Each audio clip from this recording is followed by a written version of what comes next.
دووبارە سڵاوتان نەبێت. مەحرومی یار نوێترین بەرهەمی هونەرمەندی گۆرانی بێژ یوسف تالیبە کە ئەم ئێوارەیە میوانی کورسات مەگەزینە بە شێوەیەکی ڕاستەخۆ لە وڵاتی بەریتانیاوە لەگەڵمانە باز لە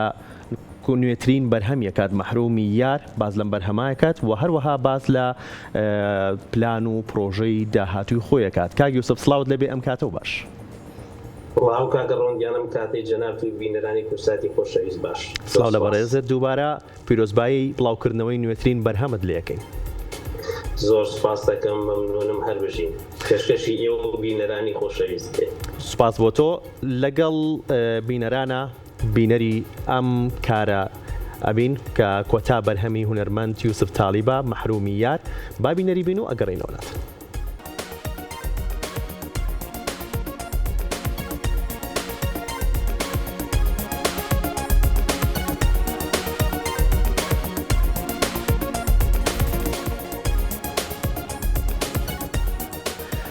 دەستە خۆش بە کاک یوسف، باسێکمان بۆ بکەیت لە تۆمارکردنی ئەم بەرهەمە و هەروەها شعرەکەی هیچەیە و ئەو گروپە میوزیکەی کە کارت لەگەڵیانە کردووە و بەگشتی چۆن کارتان کرد لەسەر ئەم بەرهەمە.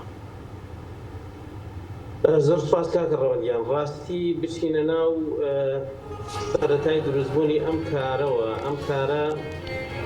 ساڵانێکی زۆرە، 15 بۆ 16 ساڵێکی من پیرانم بۆ دروستکردن پێشکەشکردنی ئەم کارە داناوە. بۆچی وە 15 ساڵ ماوە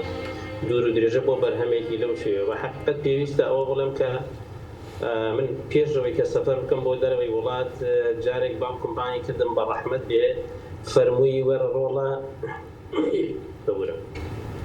هەڵم وەرەیەک بێنە بۆ ئەوەی وەسیەتنامەیەکم بکەیت. وەکو هەمیشە وتم باوکە گیان پێویست ناکات تۆ نەخۆشەکەویت و چاکەویتەوە وەکو هەمیشە پێویست ناکە وەسیەتناوەتی مردن ئەوە نازانێت گەنج و پیرێمانە، بەڵام هەر حەزەکەم وەسیەتنامەکەم بنووسێت. بە هەر حاڵی باوکم فەرمووی من جێبەجێم کرد و دوای ئەوەی کە چەندێک بڵێن یارمەتیممە هەنێ شێلام و دوای دەستەکانی ماچ کرد و ڕۆشتن. دوای چەند ڕۆژێک بەڕاستی ئەم دیوانەی سافی هیرانی ڕەحمەتیم بەرچاو کەوت هۆنراوەی مەحرومیان. دوای چەند جارێک خوێندنەوەی مەحرومیان من ئەم میلۆدیە هاتەمێش بوو ئەم میلۆدیەم دانا. ئەم میلۆدیەم هەڵگرت لەگەڵ هۆنراوەیە بوو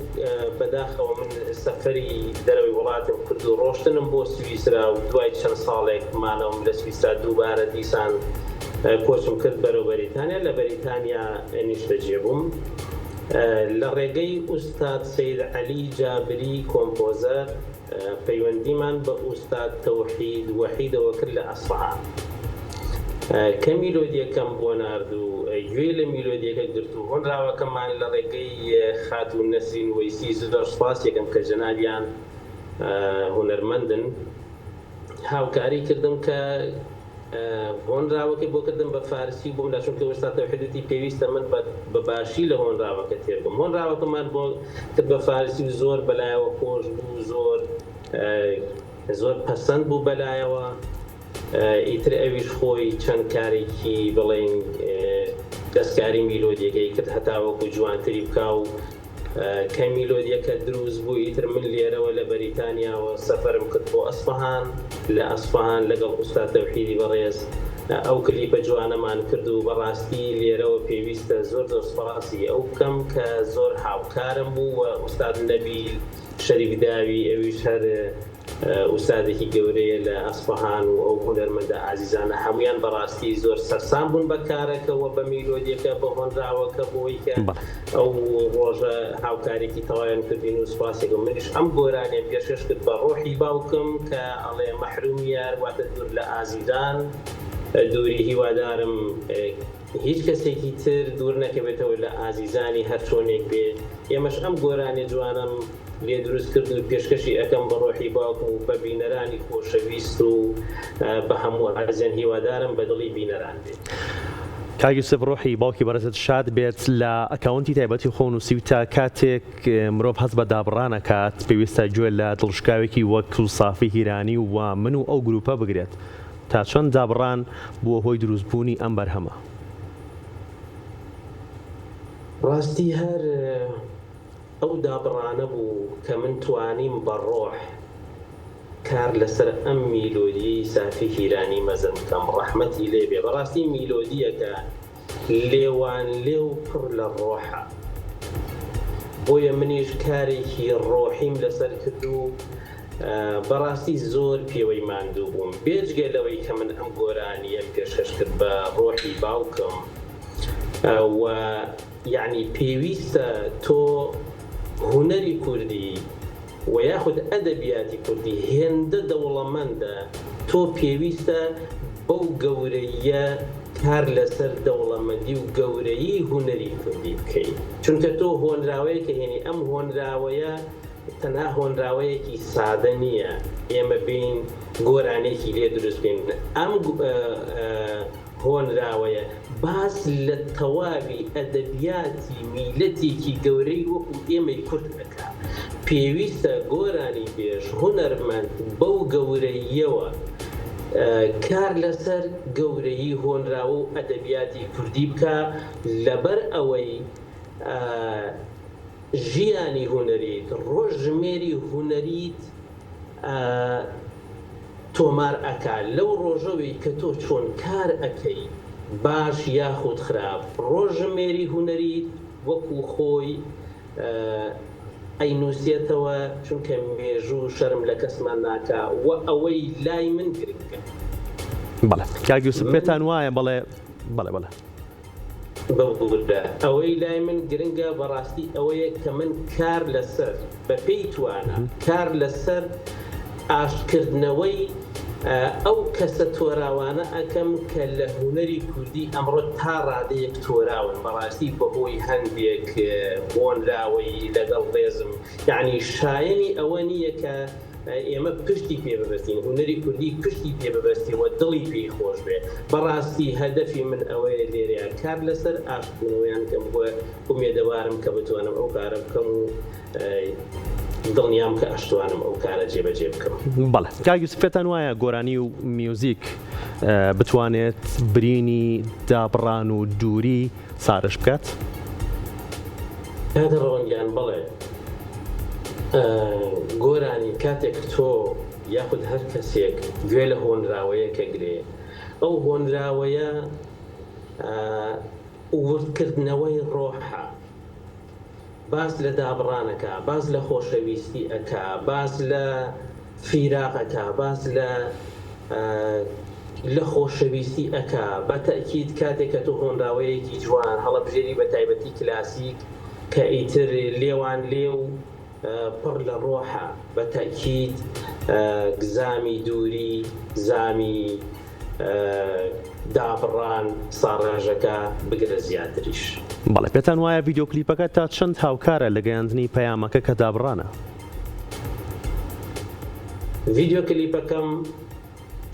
بە تەواوەتی یعنی ئەتوانم بڵێم تەواو کارێکی دروستە لە 100% یعنی ئێستا من وەکو خۆم کاتێک کە پێویستی ئەم گۆرانی ئەوم نەک بڵێم هی خۆمە وا هەستەکەم باوکم زیندووە وا هەستەکەم لەگەڵ باوکم ئەدوێم وا هەستەکەم لەگەڵیم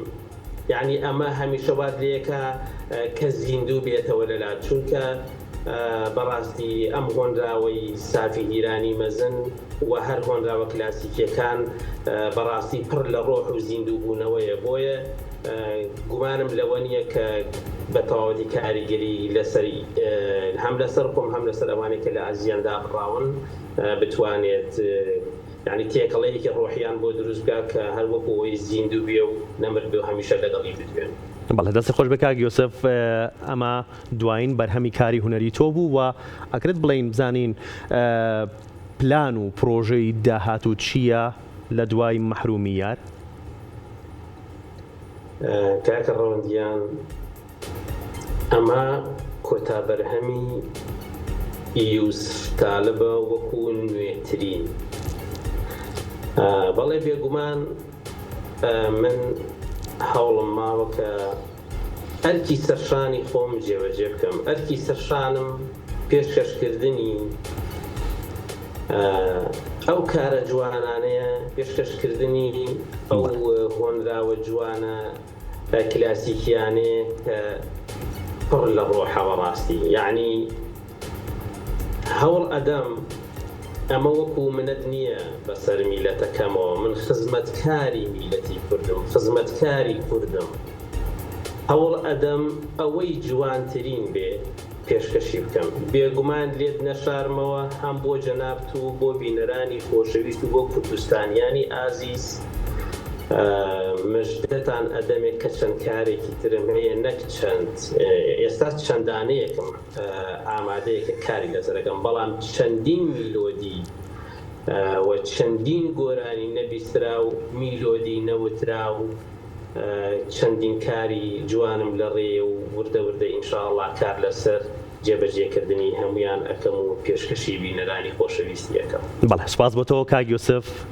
بۆ ئەم دەرفەتی بە ئێمەت بەخشی بۆ ئەو کاتەی بە ئێمەت بەخشی سپاس بۆ بەشداریکردنت. پێویستە شتێک بڵێم هەر ئەمڕۆ لە ڕێگەی کورساتی ئەزیزەوە من ئەم گۆرانیە مەحرومی یار پێشکەش ئەەکەم و بە